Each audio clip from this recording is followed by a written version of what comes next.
Good morning and welcome. It's 7:30. It is the 21st day of October, 2021. It is a foggy, cold October morning here in Ventura County, and I am your number one tentacled guide to all tabletop role-playing game news, whether sports, speculation, and controversy. The OGGM, and you can tell by the picture of this cute little chubby little squeezable Cthulhu plushie that today we're talking about what's up with those tentacles, because it's Spooktober and we're sort of been forgetting that it's Spooktober, and we haven't really done many Spooktober vlogs and probably should have.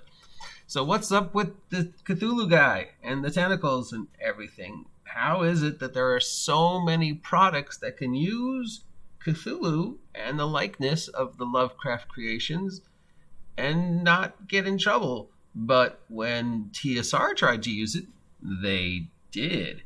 Because when TSR made a book called Deities and Demigods way back in the early 80s, as sort of a guide to various religions and the divinity of Chinese, Norse, Greek, whatever, they included a section on Lovecraftian Cthulhu religion, is this a religion? And the Eric of Melbourne religions.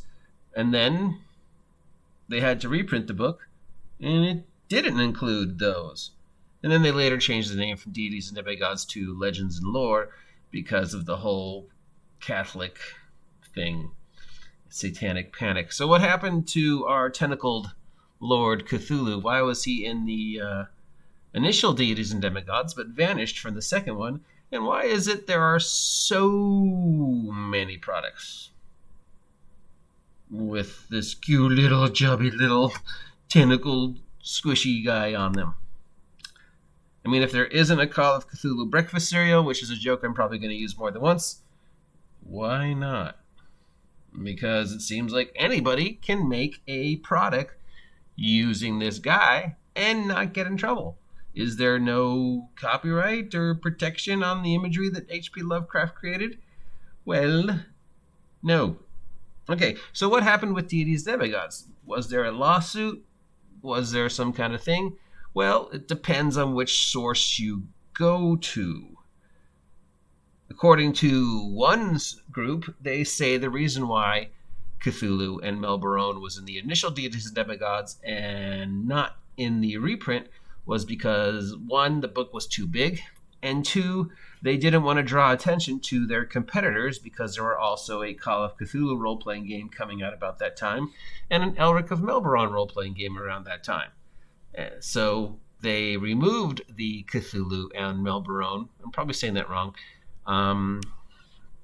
references from Deities and Demigods in the second printing because they didn't want to draw attention to the fact that they had competitors for the tabletop role-playing game market at that point in time. So that's one group. But there's another group that said it was due to the fact that they didn't get the rights and they printed the Melbourne and the Lovecraftian stuff without asking permission, and then they got in trouble for it, and so they had to remove them. Now, the second part of that might be true. They may not have approached whoever was responsible for the Melbournian stuff at the time and used it without their permission and then got in trouble.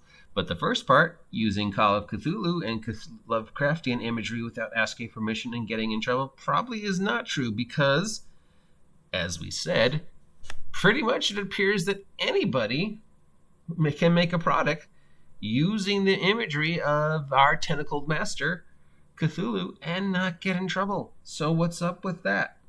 Does the Lovecraftian estate not have any say in how the imagery of H.P. Lovecraft's creations are used? And the answer is not really no. Because if you look into the history of the creation of these individuals, you find out that Lovecraft is not wholly responsible for their creation. There were several other individuals who contributed to the Lovecraftian mythology, including Edgar Rice Burroughs and several other pulp writers. Several of the pulp writers during the time that Lovecraft was creating the Cthulhu mythology would work together, create projects together. They would make things using Cthulhu and Hastur and Deep Ones. Lovecraft would take things from their creations. They would work together to make new creations. Several individuals had their fingers in the pie that eventually became the Call of Cthulhu Lovecraftian imagery. So because so many individuals had a part in the creation and shared the characters in their books and their comics and their pulps and their productions, that no one individual can claim ownership to the Lovecraftian imagery, although we mainly associate the tentacled overlord and all that other stuff with HP Lovecraft, and he was one of the main contributors. He wasn't the only one. Other people used his stuff. So unfortunately, that makes Call of Cthulhu public domain. Lovecraft never attempted to establish a copyright at the beginning, unlike Edgar Rice Burroughs, who pretty much owns Tarzan. Side note, there is an entire town in California named Tarzana because of Edgar Rice Burroughs. They named an entire town after Tarzan and Edgar Rice Burroughs. So, yeah, way to go, Tarzan.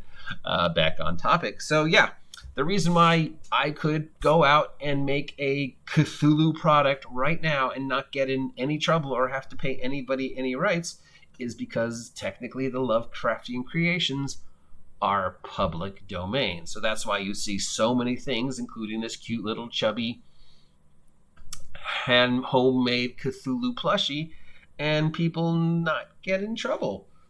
Is there a Lovecraftian estate? Yes. Is there some group of individuals who can say who can and cannot use the Lovecraftian imagery?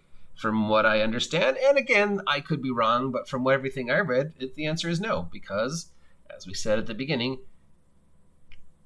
other individuals used the Cthulhu mythology and imagery. Lovecraft borrowed from other people. I mean, Arkham Asylum, and it's in Gotham.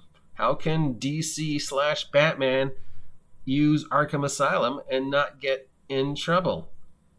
Because there might have been a real Arkham Asylum. There's some school that, please, Miskatonic. A lot of the stuff is based upon the real world at the time. He borrowed and used imagery and characters from other people's books. Other people used characters and imageries from his book.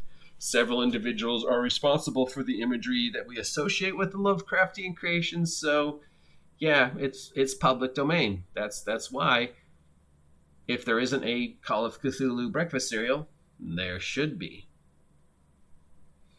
Cthulhu, Cthulhu, he is in my bowl.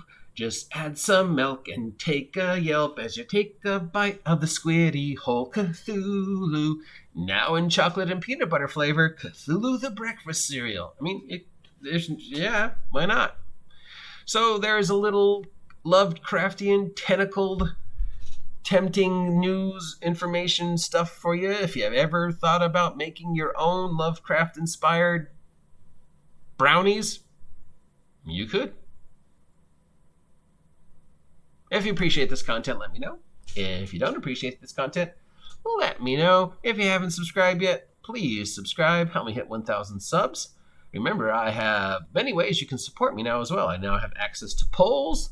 I have a PayPal, I have a Locals, I have a Ko-Fi, I have a merch with one whole piece of merch on it, and of course, you can just support me by subscribing, clicking that notification button, hitting that thumbs up, and generally getting off my land.